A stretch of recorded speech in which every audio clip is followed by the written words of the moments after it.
আমরা তৈরি করেছি একটা সার্কেল, রেখেছি একটি টাইমার যেখানে 5 মিনিটের সময় দেওয়া আছে। আশিক কিন্তু এখন আমাদের টাইমার রেখে দিয়ে আসতে গেছে। আশিক কিন্তু 5 মিনিটের টাইমার শুরু করে দিয়েছে। দেখা যাক আমার কয়টা লাত্তি লাগতে পারে।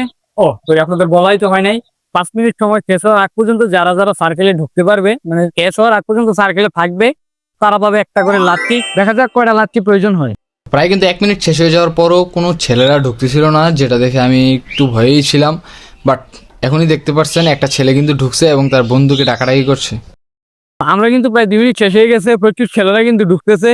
তো দেখা যাক কয়জন থাকে, মানে লাত্তি কয়জন থাকে না, গ্রুপ দেখানো হয় না। আমি সব বাগের যারা যারা আছে সবাই ডাকাই আন, তোমার টাকা তোমার একবার ফকির করলাম, বেশি বেশি চ্যালেঞ্জ দাও না, এই চ্যালেঞ্জে তোমার বুঝাই দিব কি হয়।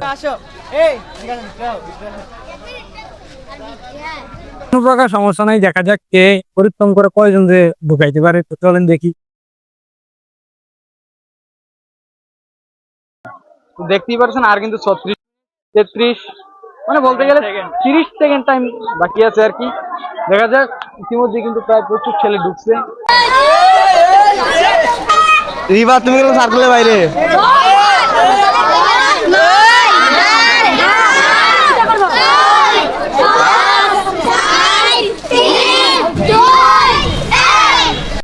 তো অফিসিয়ালি কিন্তু আমাদের টাইম শেষ হয়ে গেছে। দেখা যাক কতজন আছে, প্রত্যেককে একটা একটা করে লাচ্ছি দেওয়া হবে। ঠিক আছে রিফাত? হ্যাঁ ঠিক আছে, সবাইকে প্রত্যেককে একটা লাচ্ছি করে দেওয়া হবে। আর যারা আমাদের সমস্যা নাই, ফলো ঠিক আছে। করছে তাদেরকে 2টা করে দেওয়া হবে। হ্যাঁ, এটা কি আবার কি এটা কি না, যারা যারা ফলো করছে তারা 2টা করে দেবো। ফলো করার মতো কেউই নেই বললে মনে হইতেছে না। শেষে আমরা গণনা করে 39টি লাচ্ছি বৃত্তে থাকা প্রত্যেকে দিয়ে দেই। এর মধ্যে অধিকাংশই ছিল নবীবাদ মাদ্রাসার ছেলে এবং তারাও খুব খুশি হয়েছিল। তো নবীবাদবাসী আপনাদেরকে অসংখ্য ধন্যবাদ আমাকে সাপোর্ট করার জন্য। ভিডিও কিন্তু এই পর্যন্তই শেষ। যারা যারা দেখছেন ফলো করে রাখেন, ফলো করলে হয়তো এর থেকে বড় কিছু পাইতে পারেন। যারা যারা ভিডিওটা শেয়ার করবেন সন্দেহ পাতে পারেন।